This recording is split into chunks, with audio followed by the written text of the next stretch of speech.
हर expedition summit की कहानी नहीं होती। कुछ सफ़र हमें ये सिखाने आते हैं कि कब रुकना है और कब वापस लौटना है। शायद इसी में हिमालय की सबसे बड़ी सीख छुपी है। आज वहीं वापसी आ गए। ऊपर मौसम बहुत खराब था और एक बंदे की टांग टूट गई। So guys, day 3 of trekking. कल due to some medical emergencies and weather high weather conditions हमको वापस लौटना पड़ा था। और हमने जो कैंपिंग करी थी वो बंसी नारायण में ही करी थी। एंड बहुत ज़्यादा बारिश और ओलों की वजह से सारा सामान भीग गया था, प्लस सिचुएशन थोड़ी सी ख़राब हो गई थी। So we decided to head back, क्योंकि अगर हम यहाँ से आगे जाते हैं तो अभी हमारा आराम से 8 दिन का ट्रैक और है, जो कि इस वेदर में पॉसिबल नहीं है। सो इसलिए हम लोग we are heading back towards Urgam as the team. It's 9:30 morning. सुबह का मौसम काफ़ी सुहाना था। कल रात के हेल स्ट्रोम के बाद हमने डिसाइड किया था कि अब उर्गम की तरफ ही वापस लौटना सही रहेगा। कभी कभी पहाड़ों में सबसे मुश्किल फैसला समिट तक पहुंचना नहीं, बल्कि वक्त पर टर्न बैक करना होता है। इसी रास्ते पर हमारे गाइड ने हमें एक पुरानी पहाड़ी लोक कथा सुनानी शुरू की। एक ऐसी कहानी जो आज भी यहाँ के लोग पूरे विश्वास के साथ सुनाते हैं। वो अपने छोटे भाई के जा छोटे भाई सोगनू ऋषियों के देश जा, वहाँ से रोपाई करने का दिन लेके आ, क्योंकि पहले दिन होता था, बिना दिन के तो रोपाई होती नहीं है। अभी भी हमारे पहाड़ों में ऐसे ही होता है। तो वो गया तो पंडित ने पतड़ा जब खोला तो देखा, बोला यार तुम्हारे तो किसी के, न तेरी मम्मी की, न तेरी भाभी की, न भाई की, न तेरे किसी की रास में भी मतलब रोपाई का दिन ही है, कुछ न कुछ अनहोनी हो जाएगी। उसने बोला कैसे, हम बंजर रख दें खेत क्या, कुछ तो करना पड़ेगा। उसने बोला ठीक है, ऐसा है तुम जाओ और अपनी बहन को बुला के लाओ, उसकी रास में रोपाई, उसी के हाथ से रोपाई होगी, रोपनी वही करेगी पहले, तुम बाद में करना। बोला ठीक है। वो घर में आता है तो उसकी मम्मी खुश होती है कि दिन तो कुछ ना कुछ तो दे ही दिया होगा, लेकिन वो जब घर में बताता है तो सब दुखी होते हैं कि यार हम 5-6 सदस्य हैं घर के, किसी के नसीब में जब रोपाई करने के लिए, लड़की तो जब शादी हो जाती है वो तो पराई हो जाती है, लेकिन पराई लड़की के उसमें रोपाई कर रहे हैं उसने कहा। तो जीतू बगवाल क्या करता है, उसकी मम्मी बोलती है जीतू कहीं नहीं जाएगा, जीतू घर ही में रहेगा और सोबनू जाएगा अपनी बहन को लेने। लेकिन नहीं, वो नहीं मानता है जीतू। वो बोलता है कि नहीं जाऊंगा तो मैं ही जाऊंगा, क्योंकि मतलब सोबनी लेने में ही जाऊंगा। उसकी माँ रोती है बहुत, उसकी मतलब बोलती है मत जा बेटा, क्यों इस हट को कर रहा है, तेरे लिए खतरा है भाई, क्योंकि उसको खतरा था रास्ते। अब उसके लिए खतरा था तो क्या होता है कि खतरा ये था कि पहले उसने अपनी सियाली भरोना से शादी की थी। उसका वादा था कि मतलब मैं तेरी को मतलब सौदी शिकार खिलाऊं, मतलब ताजा मांस खिलाऊं, और वो भी हिरन जो ऊपर पहाड़ों में रहता है, ऐसा घर का मांस नहीं। तो वो इस चक्कर में मना कर दी। तो उसकी सियाली किसी जंगल में रास्ते में गाय भैंस चुगाती है। तो क्या होता है कि जो जीतू बगडाल है उसकी बीवी मतलब वो सोबनी के लिए कुछ पुराने जमने बुकड़े बकड़े ऐसे कुछ रख दिए, उसने रख दिया उसमें कली, वो जाने के लिए तैयार। उसकी मम्मी फिर भी रोती है, बोलती है बेटा ये बंदूक और बांसुरी छोड़, अगर तू जा ही भी रहा है तो इन दोनों को छोड़ दे, मत ले जा इन। तो वो नहीं मानता है, वो बोलता है नहीं ये तो मेरे मीन हो जाए, इनको तो मैं छोड़ ही नहीं सकता, मैं जाऊँगा। वो जाता है तो उसको बोला जाएगा तो ठीक है, पर रास्ते में बांसुरी मत कर, क्योंकि बांसुरी बजी तो बच गई। ठीक है। वो क्या होता है कि जाता है वो, अब रास्ते में जाता है, ऐसे खोखों डाली छेल होती है, कोई छाया होती है, वहाँ पे बैठ के वो बांसुरी निकाल के बजाता है। अब बजाता है तो परियां आ जाती हैं।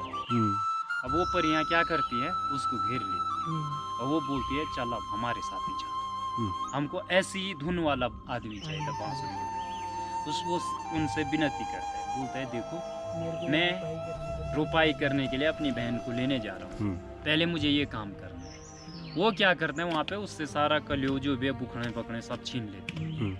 वो बोलती है ठीक है। तो अब जीतू बगडवाल उनके साथ शर्त लगाते हैं, जब मैं रोपाई करूंगा और मोया ज्ञानी में बैठूंगा उस समय तुम मुझे हर ले जाना, लेकिन कुछ टाइम, इतने टाइम के लिए मुझे छोड़ दो, 2-4 दिन के लिए। वो क्या करता है, जब उसके पास कुछ नहीं रहता है वापस घर आ जाता है। अब वो घर में झूठ बोलता है अपनी मम्मी, अपनी वाइफ, भाई के पास कि भाई वो शोभनी मना कर रही है कि मेरे को टाइम नहीं है, मैं रोपनी लगाने नहीं आ सकती, जबकि वो गया ही नहीं पूरा। वो क्या करता है, बोलता है मम्मी कुछ नहीं होता है, क्योंकि उसको पता है मुझे तो हारना ही हारना है, चलो तुम रोपनी लगाओ। जब रोपनी वो लगाते हैं तो तभी क्या होता है कि आधा रोपनी लगाते लगाते परियां आ जाती है और उसको हर ले जाते हैं। फिर जीतू का पूरा परिवार संकट में आ जाता है। उसके बाद उसका छोटा सा बालक रहता है शोभनी, और जब उसको पता है वो 7 मतलब जेठानी देरानी, हमारे यहाँ बोलते हैं 7 सौत, तो 7 सौतों के बीच में थी वो।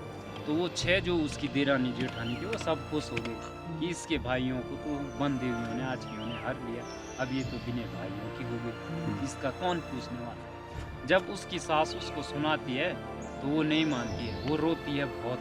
वो क्या करती है, अपने उस छोटे से दूध वाले बच्चे को भी चौक में फेंक के मार देती है और सीधे अपने मायके आ जाती है। जब वहाँ पे देखती है तो वो बात हकीकत होती है, तो वो खुद भी अपना सर पटकने लगती है। तब उसको गांव वाले या वो और कोई बचाता है कि क्यों कर रही है ऐसा, वो तो गया गया, लेकिन उसके पीछे तू क्यों कर रही है ऐसा। बोला नहीं, बिना भाइयों की मैं कैसे रहूंगी। तो ऐसी कहानी है जीतू बगडवाल। सच हो या सिर्फ एक लोक कथा, हिमालय की हर घाटी अपने अंदर हजारों कहानियां छुपाए गए, और शायद इसी वजह से ये पहाड़ सिर्फ खूबसूरत नहीं, जिंदा लगते हैं। गाइस, ये है वो कैंप साइट जहां हम फर्स्ट डे गए थे, और आज वहीं पे वापसी आ गए हैं। आज वहीं वापसी आ गए। ऊपर मौसम बहुत खराब था और एक बंदे की टांग टूट गई, इसके वजह से वापसी आना पड़ा। वो बंदे पीछे है, स्ट्रेचर पे आ रहे हैं। ये देखो उनकी टांग, इसी टांग की हड्डी दिखाओ, ये टांगे दिखाओ ना यार। उठाना, ये कोई झुक भी नहीं पा रहा है क्योंकि इनकी कमर भी टूट गई है। ज्योतिक भाई झुक पा रहे। ये देखो, ये उसकी टांग की हड्डी, नली का बोन में बाहर आ चुका है।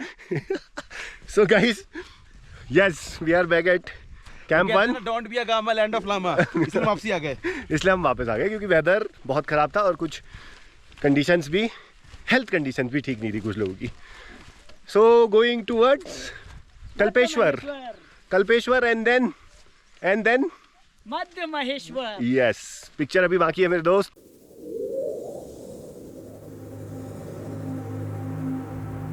चढ़ते वक्त हम इतनी जल्दी में थे कि शायद इन बुग्यालों और पहाड़ों को ठीक से देख नहीं पाए, लेकिन वापस लौटते वक्त हिमालय को महसूस करने का वक्त मिल गया। कभी कभी सफर मंजिल से भी ज्यादा खूबसूरत होता है।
ये हमारे गाइड साहब भाभी माँ, भानु जी, जय भारत। गंजा। आप खुद को भी तो दिखाओ।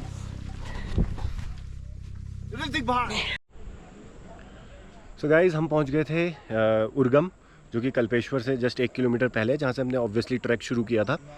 हमें हो गया यहाँ पे पहुँचे हुए अप्रोक्स 1.5 घंटा। अभी हम वेट कर रहे हैं सौरभ और वरुणिका का। एंड इसके बाद हमारी गाड़ी आ रही है और हम सीधे यहाँ से हेड करेंगे रांसी।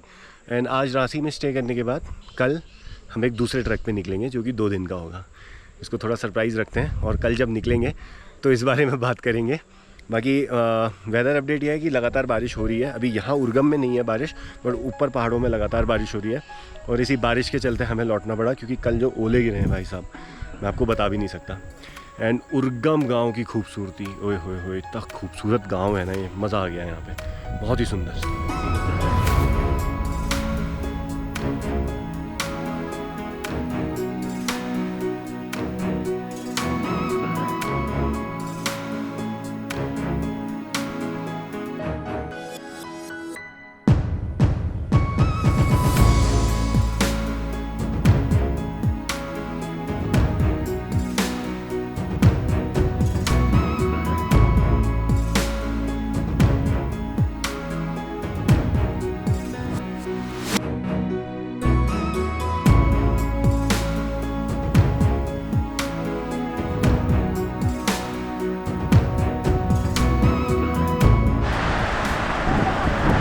एकदम से बहुत तेज़ आंधी तूफान आ गया इधर। उर्गम गांव में बैठे हैं हम अभी, लोग मीट कर रहे थे और अभी हम लोग फिर अंदर शिफ्ट हो गए ढाबे के, क्योंकि बहुत ही तेज़ हवा चल रही है और बारिश होने लगी है, ये आप देख सकते हैं।